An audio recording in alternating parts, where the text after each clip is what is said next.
This is the SOS Radio Network. SOS. For military veteran Jim Wobig, watching the acrobatics of this demonstration flyer is about more than just the thrill of the show.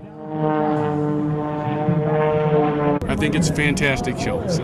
Coming to Ellsworth Air Force Base is a step back in time, a yearly chance to see America's military past still rolling along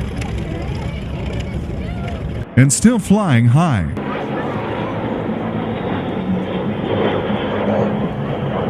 Well, I like the World War II airbirds. My favorite airplane, the P-51, and the B-25 is just fantastic to see those aircraft flying. For Nick Tallarico of St. Louis, Missouri, working as part of the Commemorative Air Force is a chance to preserve a kind of flying museum. Everybody should see an air show.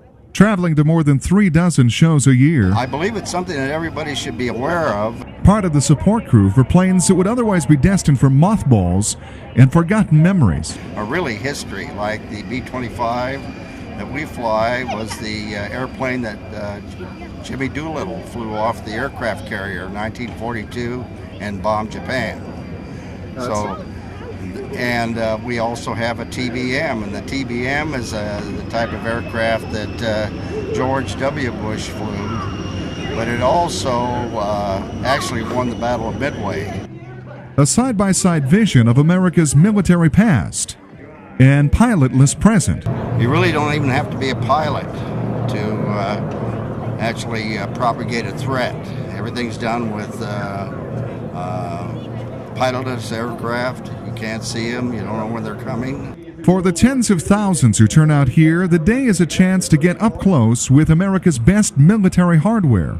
The sleek and deadly F-15 Eagle, the powerful B-1B bomber, or maybe to take a walk through the full length of a C-5 Galaxy air transport, in one end and out the other, nearly the length of a football field inside. I just can't believe it's come as far as when you see the old planes and watch the new ones. It's hard to believe how far and how fast everything goes. Still, the real draw is in the skies overhead. A precision jet team putting on a supersonic show, a roller coaster ride at multiple Gs. Still, the main attraction on this day carries no propulsion at all. Army skydivers showing off their skills. The vaunted Golden Knights Parachute Squad, making the impossible look deadly simple. They keep a close eye on the windsock and prepare to break the formation. And there's 1, 2 beautiful Golden Knight landings. But for millions of Americans, including some gathered here, the history on display is a chapter they may know little about, highlighting a growing divide between the civilian and military worlds in a nation where less than 1% are wearing the uniform.